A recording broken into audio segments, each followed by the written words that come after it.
buenos días para todos. Bienvenidos a la casa del Señor esta mañana. Estamos contentos de tener algunas visitas con nosotros. Ismael, ¿nos podés dar el nombre de tu amigo, por favor? Germán, bienvenido.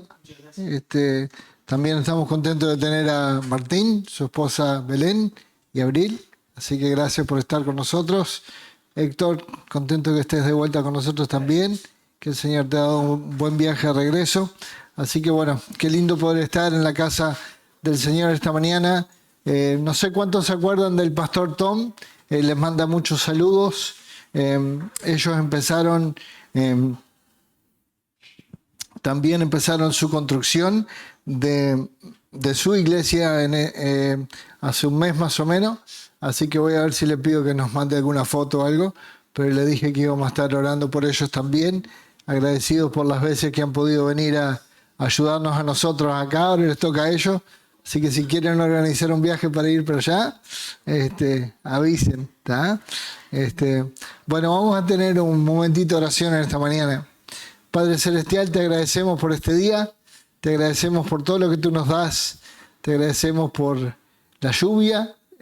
También por lo que ella provee, también para el campo. Así que te pedimos, Señor, que tú sigas proveyendo para cada uno de nosotros en diferentes formas. Gracias porque tú eres fiel en hacer eso también.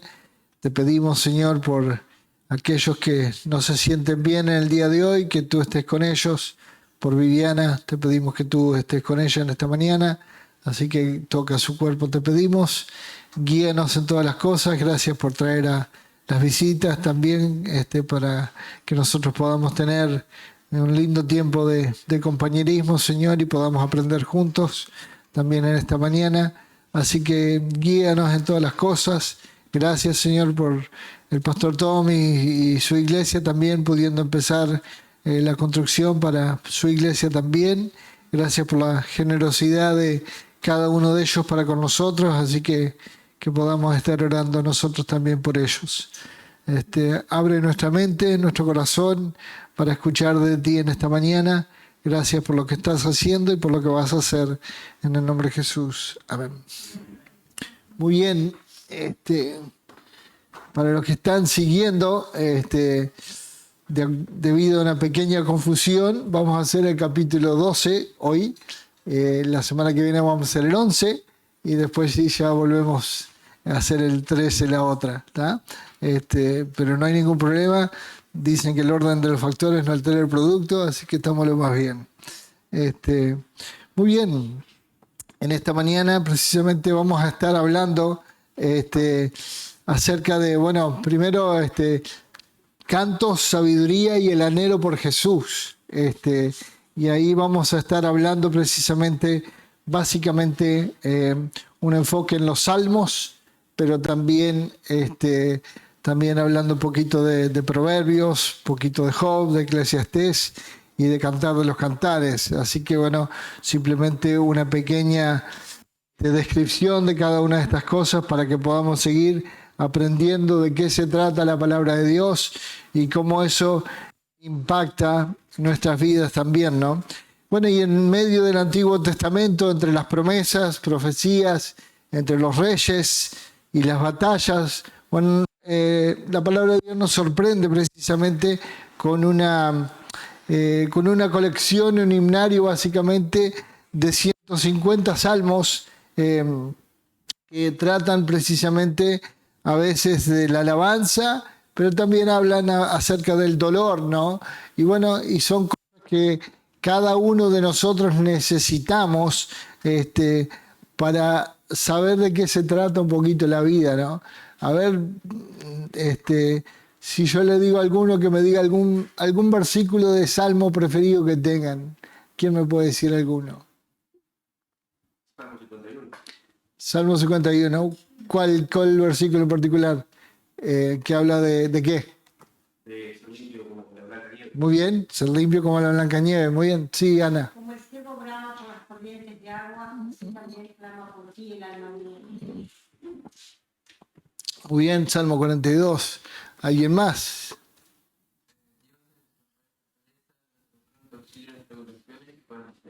Muy bien. Salmo 46:1. Bien. Me sorprende que nadie dijo el Salmo 23. Jehová es mi pastor, nada me faltará. Así que bueno, muy bien. Entonces, precisamente Dios usa hasta este tipo de poesías, de cantos, también para animar nuestro corazón en medio de la tempestad, en medio del dolor.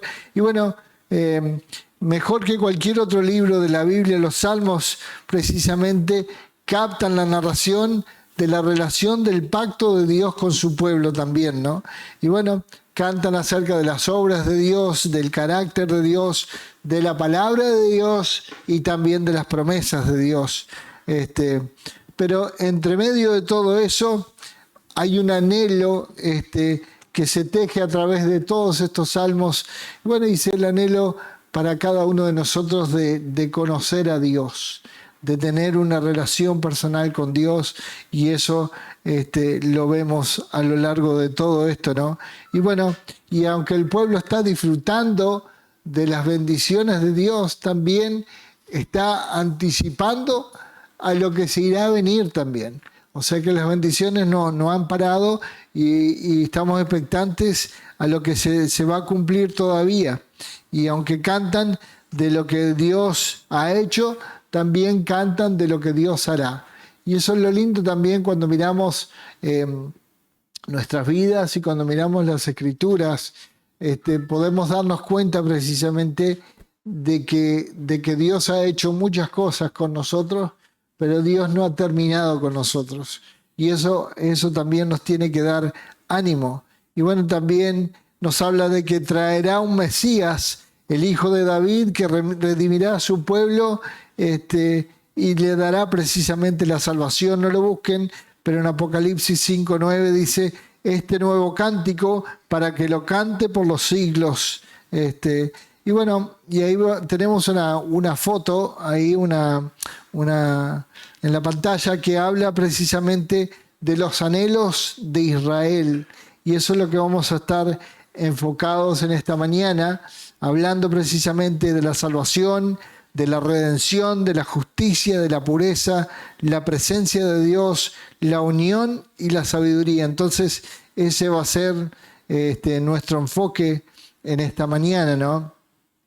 Y bueno, y a lo largo de esas cosas también, al final de eso, habla de Jesús, que es el Rey, también el Hijo de Dios, que el que camina sin mancha, lo vemos en Salmo 15, el que limpia nuestros corazones, como decía Ismael, en Salmo 51, el que traerá gozo de nuestra salvación, también ahí en el Salmo 51, y la última manifestación, la presencia de Dios.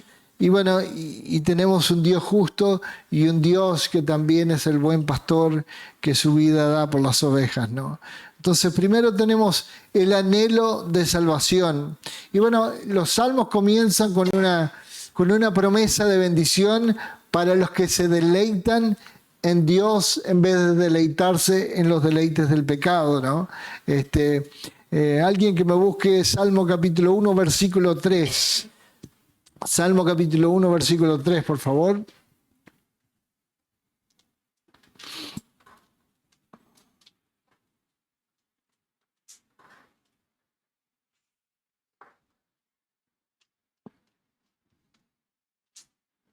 Están medio dormidos esta mañana, ¿sí? Dale. Será como árbol plantado junto a las corrientes de agua, que da su fruto a su tiempo, y su hoja no se marchita, en todo lo que hace prospera. Muy bien. Un árbol plantado junto a las corrientes de agua, para que nosotros prosperemos y crezcamos en nuestra relación con Dios. Tenemos que alimentarnos de la palabra de Dios, tenemos que conocer la palabra de Dios, tenemos que no solamente conocer lo que dice, pero aplicarlo en nuestra vida. Y no podemos ir un día sí, un día no, leyendo la Biblia. Tenemos que formar el buen hábito de leer la palabra de Dios, pero no leerla porque por miedo de que el pastor me pregunte si la leí, leerla porque yo amo a Dios, porque tengo una relación, y la única forma que yo tengo de conocer a Dios es de leer su palabra, es de pasar tiempo con Él en oración y así crecer en mi caminar con Dios. Y bueno, sin embargo, mientras el salmista trata sobre la bendición de la obediencia, también en otros salmos reconoce la incapacidad de toda la humanidad para obedecer la ley de Dios. Yo simplemente se los leo. Salmo 52, versículos 2 y 3 dice: desde el principio Dios contempla a los mortales para ver si hay alguien que sea sensato y busque a Dios, porque todos se han descarriado, a una se han corrompido, no hay nadie que haga lo bueno, no hay uno solo, ¿no? Entonces, nosotros como seres humanos, nuestra tendencia no es buscar a Dios, nuestra tendencia es ir al pecado y revolcarnos en el pecado. ¿Tá? Entonces, esa es la tendencia, por eso mismo es que es importante, así como el pueblo de Israel necesitaba un salvador, no solamente de sus pecados, un salvador de la opresión, todo lo que estaban viviendo. Bueno, nosotros también necesitamos un salvador de nuestro pecado, ¿no? Y a la luz de la condición, Israel precisamente anhela la salvación de Dios. Salmo 53, 6 dice: oh, si de Sión saliera la salvación de Israel, cuando Dios restaure a su pueblo, Jacob se regocijará, Israel se alegrará. Salmo 53, 6. Y bueno, entonces tenemos ese anhelo por la salvación, ¿no? Y bueno, y aquellos que hemos conocido a Dios, aquellos que hemos iniciado un caminar espiritual, de conocer quién es Dios, de conocer que Dios ha mandado a su Hijo Jesucristo a morir en la cruz por nuestros pecados. Bueno, conocemos esa salvación de nuestros pecados. Y al mismo tiempo, cuando la conocemos, también tenemos la necesidad de ir y compartir ese mensaje, esa buena nueva, ese evangelio a todos los demás. Ahora, no solamente tenemos el anhelo por la salvación, pero la segunda cosa es el anhelo por la redención. A ver, alguien que me diga qué significa la palabra redención. Sí, poquito. ¿Qué más? A ver, los teólogos de FEU. Muy bien, la palabra redención es liberación o salvación del ser humano del pecado y de la condena eterna a través del sacrificio de Cristo, pero justamente es el pago de un precio, ¿no? Con su propia vida, con su propia sangre, ¿no? Entonces, qué bueno que Cristo pagó el precio precisamente que tú y yo no podíamos pagar. Entonces, por eso es importante mirar estas cosas, ¿no? Y a través de las promesas dadas a David, el pueblo sabe que viene otro rey que traerá precisamente la redención completa a Israel. ¿Quién será ese? ¿Quién iba a venir? Cristo, por supuesto, ¿no? Entonces, es importante que nosotros veamos esas cosas, ¿no? Salmo 2, 7 y 8 dice: tú eres mi hijo, me ha dicho el Señor, entre paréntesis, hoy mismo te he engendrado, pídeme y como herencia te entregaré, las naciones serán tu propiedad y los confines de la tierra, ¿no?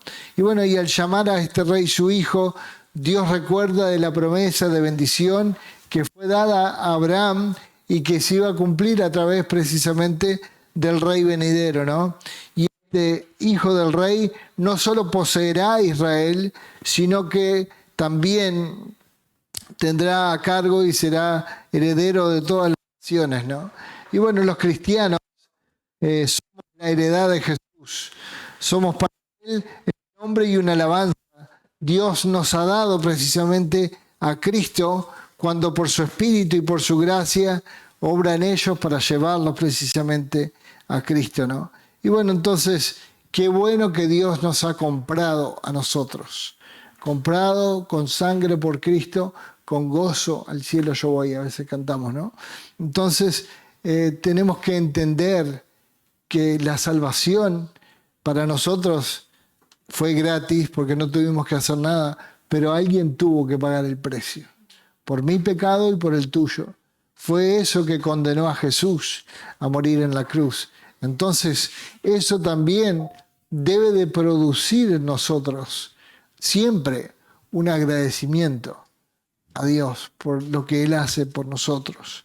Y bueno, entonces también vemos eso, ¿no? Vemos también el anhelo por la justicia, ¿no? El salmista también clama reiteradamente a Dios por la justicia. En un mundo donde vemos que los malvados prosperan y el pueblo de Dios es oprimido, se pregunta por qué Dios no se pronuncia y por qué Dios no arregla todas las cosas, ¿no?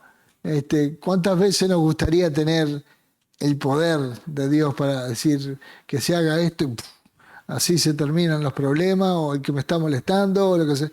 Pero qué bueno que Dios no nos da esa capacidad. Por eso Él la tiene y no yo, ¿no? Porque Él sabe exactamente cuándo y cómo hacer justicia con todas las cosas. Entonces, tengo que entender eso, ¿no? No lo busquen, Salmos 10, versículos 2 y 13, dice: levántate, Señor, levanta, oh Dios, tu brazo, no te olvides de los indefensos. ¿Por qué te han de menospreciar el malvado? ¿Por qué ha de pensar que no llamarás a cuenta? Tarde o temprano Dios va a hacer justicia. Si no es acá, es allá. Entonces, nosotros no nos tenemos que preocupar si parece que los otros que son malvados prosperan. ¿Por qué? Porque Dios se va a encargar. Entonces, tenemos que entender esas cosas, ¿no? Y bueno, y así como Asaf se lamentaba por la prosperidad de los malvados, bueno, también tenemos que entender que Dios se encarga de hacer justicia, ¿no? El salmista justamente tiene que esperar que Dios repare todos los males y se encargue de los oprimidos, ¿no? Tú, oh Señor, escuchas el deseo de los indefensos, le infundes aliento, les atiendes a su clamor, tú defiendes al huérfano y al oprimido para que el hombre hecho de tierra no siga ya sembrando el terror. Entonces, esos Salmos 10, 17, 18. Entonces, Dios se va a encargar precisamente de hacer justicia. Nosotros no tenemos que tomar ese peso, esa responsabilidad, esa carga solamente le corresponde a Dios, ¿no? Y bueno, también tenemos el anhelo por la pureza. Después de su adulterio de David con Betsabé, y por haber cometido no solo adulterio, pero sino haber asesinado a su esposo, David escribe precisamente un canto de arrepentimiento que expresa precisamente el anhelo por pureza y por renovación. Primero, admite su culpa ante Dios, Salmo 51, 3 y 4, yo reconozco mis transgresiones, siempre tengo presente mi pecado, contra ti he pecado, solo contra ti, y he hecho lo que es malo ante tus ojos. Entonces, nosotros también, para conservar nuestra comunión con Dios, para que Dios pueda seguir bendiciéndonos, pueda seguir hablándonos a través de su palabra, bueno, no puede haber nada en nuestro camino, no puede haber ningún pecado que no estemos confesando para que Dios pueda seguir hablando a nuestras vidas y pueda seguir haciendo la obra que Él quiere hacer en nosotros, ¿no? Y bueno, y sabiendo que está manchado por el pecado, David le pide a Dios pureza, ¿no? Y ahí en Salmo 51, versículo 10 y versículo 12, dice: crea en mí, oh Dios, un corazón limpio y renueva un espíritu recto dentro de mí. Y después el versículo 12 dice: devuélveme la alegría o el gozo de tu salvación, que un espíritu de obediencia me sostenga, ¿no? Y bueno, precisamente cuando nosotros pecamos contra Dios, lo primero que sucede es que perdemos el gozo de servir a Dios, perdemos el gozo. ¿Por qué? Porque sabemos que estamos mal con Dios. Es como cuando éramos chicos y no tan chicos, ¿no? Cuando hacías algo y tus padres te castigaban, ¿no? Hasta que no cumplieras la pena, la relación no era la misma, ¿no? No podías decirle, papá, ¿puedo ir a tal lado? No, estás en penitencia. O lo que sea. A mí nunca me pasó, ¿no? Pero pregúntele a Martín, que con el padre hicimos varias, ¿no? Pero no, justamente, ¿no? Entonces, hasta que no cumplamos esas cosas, no podemos tener el gozo restaurado, ¿no? Entonces, y por último, David reconoce que más allá de lo que necesita, no es solamente un sacrificio, pero básicamente un corazón nuevo. Tú no te deleitas en los sacrificios, ni te complaces en los holocaustos, lo contrario, te lo ofrecería. El sacrificio que te agrada es un espíritu quebrantado. Tú, oh Dios, no desprecias al corazón quebrantado y arrepentido. Eso es Salmo 51, 16 y 17. Qué bueno cuando nosotros venimos quebrantados delante de Dios. Venimos totalmente expuestos diciendo, Señor, necesito tu ayuda, necesito tu perdón. Porque como dice la otra parte de la Escritura, sin ti nada podemos hacer. Entonces, nosotros tenemos que entender que para que nosotros tengamos éxito, nosotros tenemos que ser Cristo dependientes, no autosuficientes. Porque muchas veces tratamos de hacer todo en nuestra propia fuerza, ¿no? Y cuando quedamos cansados, cuando ya de repente quedamos en bancarrota porque tratamos de gastar todo lo que teníamos haciendo nuestros propios planes y cosas, después nos damos cuenta de que tendría que haber preguntado a Dios. Y tarde o temprano llegamos pidiendo perdón, llegamos pidiendo ayuda porque ya no sabemos qué hacer. Y bueno, entonces precisamente necesitamos la ayuda de Dios. Ahora, en este salmo David expresa un anhelo por la pureza, precisamente que solamente Dios te puede proporcionar el perdón de tus pecados. Solamente Dios puede quitar la culpa de nuestro pecado, ¿no? Y esa es la cosa, ¿no? Que cuando nosotros conocemos a Dios, cuando nosotros pecamos contra Dios, va a haber esa culpa, ese remordimiento en tu conciencia que te está diciendo, te equivocaste, tenés que pedir perdón, tenés que arreglar cuentas con un hermano, una hermana, con tu padre, con tu madre, con tu compañero de trabajo, con tu patrón, con el que sea, ¿no? Y bueno, entonces él sabe que el sistema de los sacrificios no puede darle realmente lo que él desea. Él anhela una pureza mayor que llega hasta el corazón. Y bueno, David espera la pureza precisamente que vendrá a través de Cristo. Aquel que quita la culpa de la sangre de su pueblo y le da la pureza a su propio corazón, ¿no? Entonces, nosotros tenemos que entender, no hay nada más que te pueda sacar la culpa cuando nos equivocamos que pedirle perdón primeramente a Dios.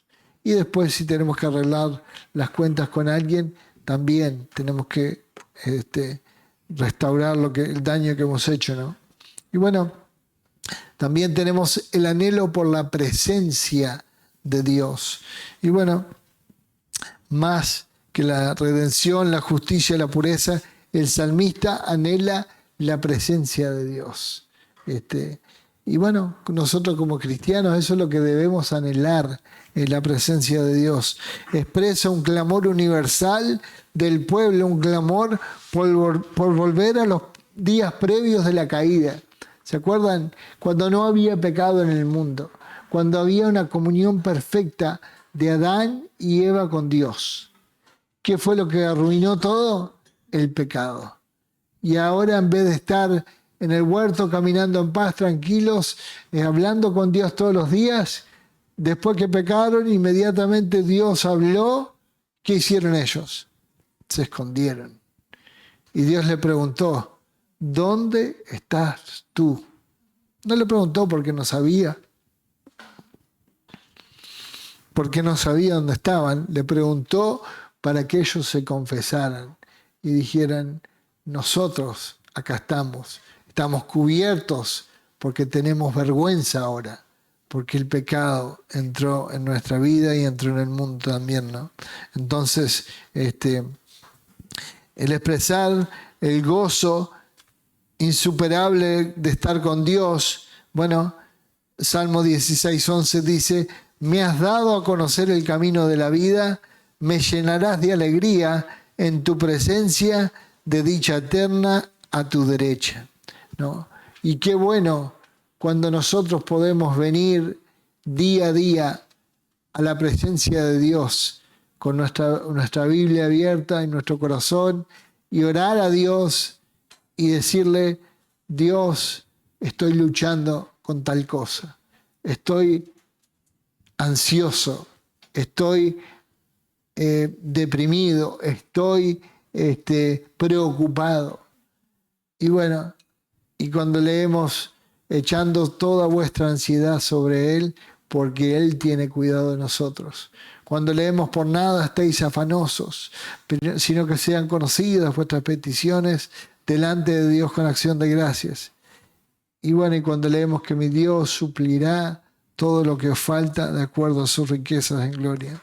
Entonces, bueno, la petición suprema del salmista. Una sola cosa pido al Señor y esto es lo único que persigo. Habitar en la casa del Señor todos los días de mi vida para contemplar la hermosura del Señor y buscar orientación en su templo. Salmo 27:4.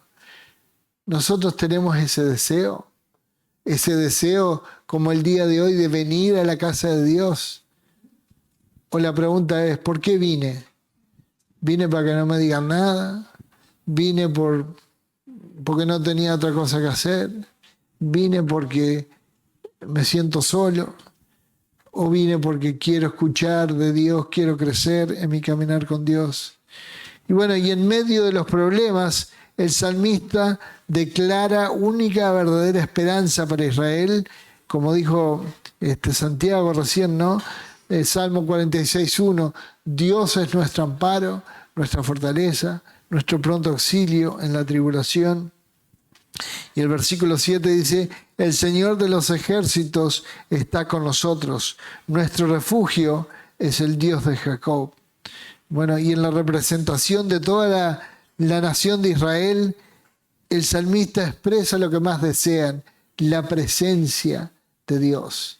Nosotros no podemos tener una relación personal con Dios si Dios no contesta nuestras oraciones, si Dios no escucha nuestro clamor. Y bueno, Él espera justamente una futura venida del Mesías. El pueblo anhela que llegue el día en que el pecado de sus corazones sea eliminado y vuelvan a caminar con Dios sin avergonzarse, ¿no? Eso fue una de las consecuencias del pecado, es que ahora sentimos culpa, sentimos vergüenza, ¿no? También tenemos el anhelo por la unidad. Además del libro de los Salmos, el Cantar de los Cantares es un extenso cántico poético y la canción se trata de un novio a su novia que anhelan una unión sexual en el matrimonio y las alegrías de esa cuando esa unión se logra, ¿no? Y bueno, y empieza con la proclamación de la novia, ¿no? Cantares 1, versículo 2 y 3 dice, así, si me besaras con los besos de tu boca, mejor es tu amor que el vino, la fragancia de tus perfumes es placentera, tu nombre es bálsamo aromático, con razón te aman las doncellas. Y la novia declara que la unión sexual es más deliciosa que cualquier bien o tesoro terrenal, y el esposo devuelve el elogio, tú eres bella, amada mía, no hay ningún defecto en ti, ¿no? Se nota que estaban recién casados. ¿Ya? Nosotros, claro, cuando estamos enamorados no vemos el defecto de nadie, ¿no? Y después pasa el tiempo y, pero vos no eras así, pero vos tampoco, ¿no? Entonces, tenemos que entendernos, pero qué bueno cuando Dios habla de todas estas cosas, ¿no? Y ahí, recordando la mirada de Adán a Eva, declara el gozo de estar desnudo y sin vergüenza, la pureza del matrimonio. ¿Y cómo se ha perdido eso, no? La institución del matrimonio hoy en día.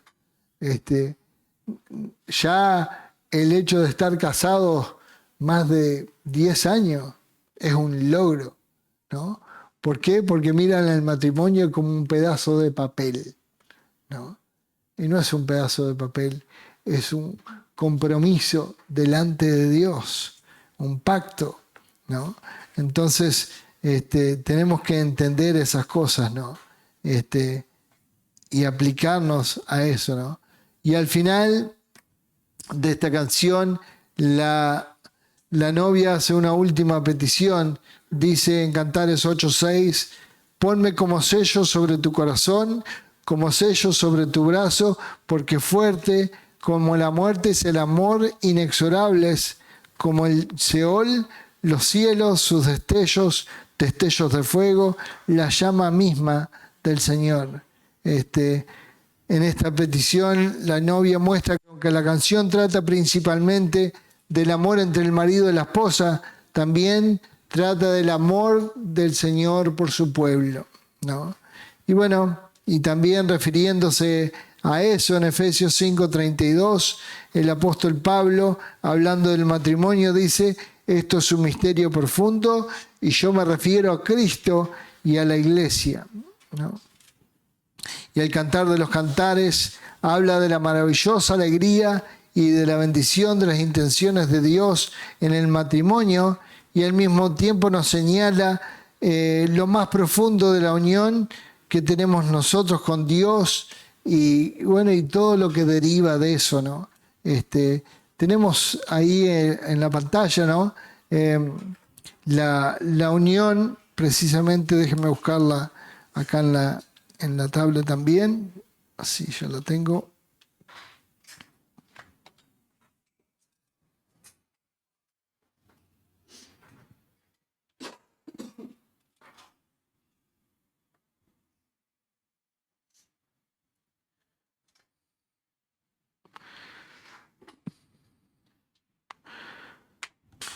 Muy bien, ¿no?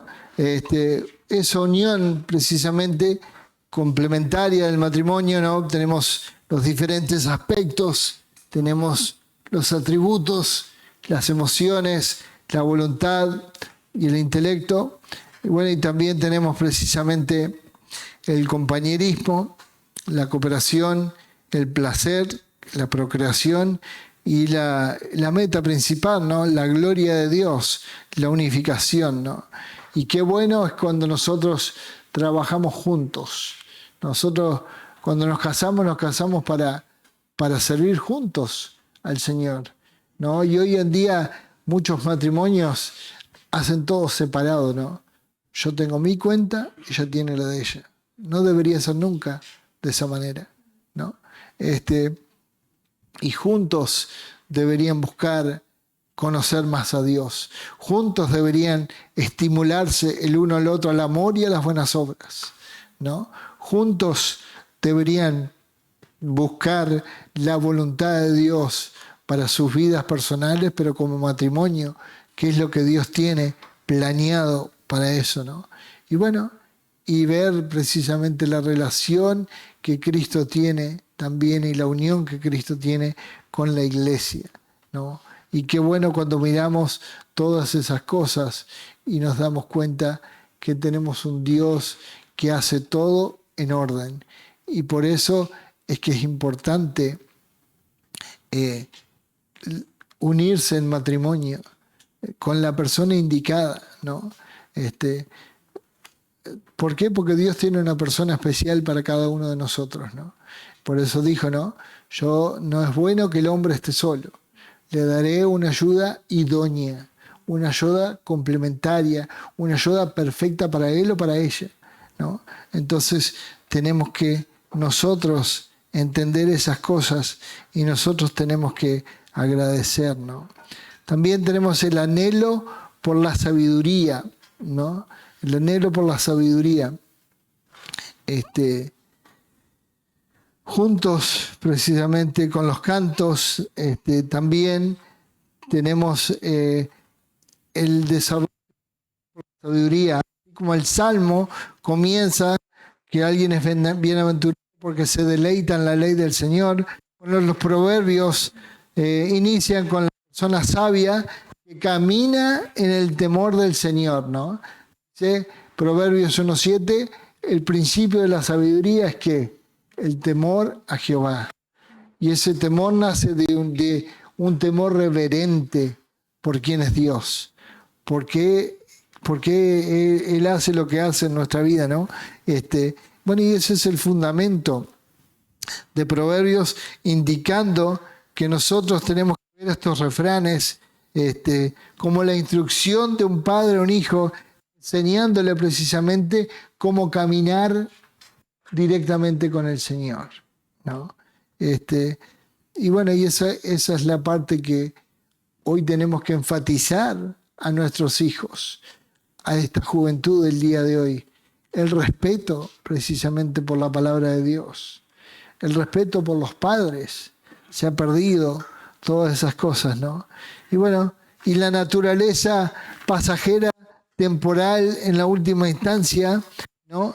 El placer de este mundo que ha creado, ¿no? Pero precisamente habla también Salomón de que en los Cantares de los Cantares, después que probó todas las cosas de este mundo, los placeres, todo, ¿cuál fue la cosa? Todo. Vanidad de vanidades, todo es vanidad. Entonces, todavía se lamentaba precisamente por estar incompleto. Qué triste, ¿no?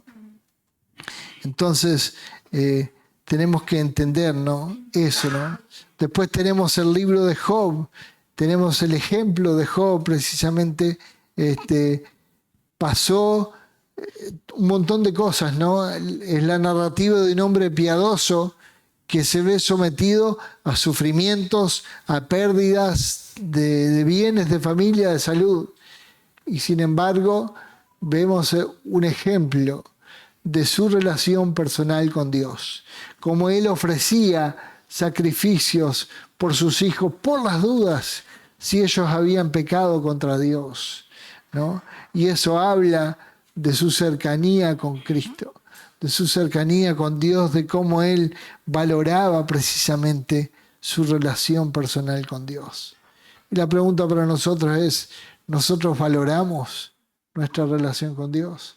Es importante estar bien con Dios, caminar cerca de Dios, tener comunión con Dios todos los días. Y por último tenemos el anhelo por Jesús. También precisamente tenemos que entender, ¿no? El temer a Dios, eso es sabiduría, y el apartarnos del mal, eso es la inteligencia, ¿no?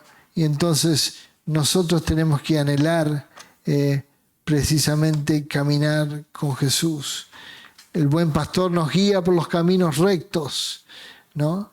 Pero muchas veces el Espíritu Santo de Dios nos muestra cómo debemos de caminar, pero nosotros todavía, a pesar de que sabemos, el que sabe hacer lo bueno y no lo hace, a él es pecado. Muchas veces sabemos lo que tenemos que hacer, sabemos lo que Dios espera de cada uno de nosotros, pero todavía, a pesar de todo eso, elegimos pecar contra Dios. Bueno, entonces tiene que haber un anhelo de nosotros por conocer a Cristo, conocerlo a Él, el poder de su resurrección, darlo a conocer a los demás. Parte del gran deber que tenemos nosotros es la gran comisión de ir por todo el mundo y hacer discípulos. dar a conocer el nombre de Cristo, dar a conocer de por qué yo creo lo que creo, por qué yo soy como soy, porque Cristo me ha cambiado y me está cambiando y me sigue cambiando, ¿no? Entonces, espero que esto nos dé una visión de cómo Dios usa estos diferentes libros para animar nuestro corazón, para ayudarnos a entender que a pesar de que son poesías o cantos, son poderosos para ayudarnos a entender cómo nosotros podemos seguir agradando a Dios y cómo podemos valorar la relación con Dios, que cuando nosotros nos equivocamos, dice, si confesamos nuestros pecados, Dios es fiel y justo para perdonarnos y limpiarnos de toda maldad, y así nosotros podemos mantener nuestra relación y cuentas limpias con Dios para que Él pueda seguir bendiciéndonos. Terminemos en un momentito de oración. Padre Celestial, gracias por este día, gracias por tu palabra, gracias Señor por los ejemplos que nos has dado, tanto de personas que se han equivocado grandemente, pero que también sus errores son una lección para nosotros aprender, para que no cometamos el mismo error. Pero también te agradecemos por ejemplos como Job, que también nos animan a tener una íntima relación contigo, y por supuesto el ejemplo de Cristo siempre es el ejemplo supremo, que nos ayuda a entender que nosotros necesitamos a Dios, que nosotros no podemos hacer las cosas solos y que solamente Dios puede perdonar nuestro pecado y sacarnos la culpa que el pecado nos da. Así que te pedimos que si hay alguien aquí en esta mañana que no te conoce, que pueda hablar con nosotros y pueda entender cómo hoy puede conocer a Dios. Así que guíanos en todas las cosas, despídenos ahora con tu paz, con tu bendición, y ayuda, bendice la comida en este tiempo del desayuno también. Gracias por todo, en el nombre de Jesús. Amén. Muy bien.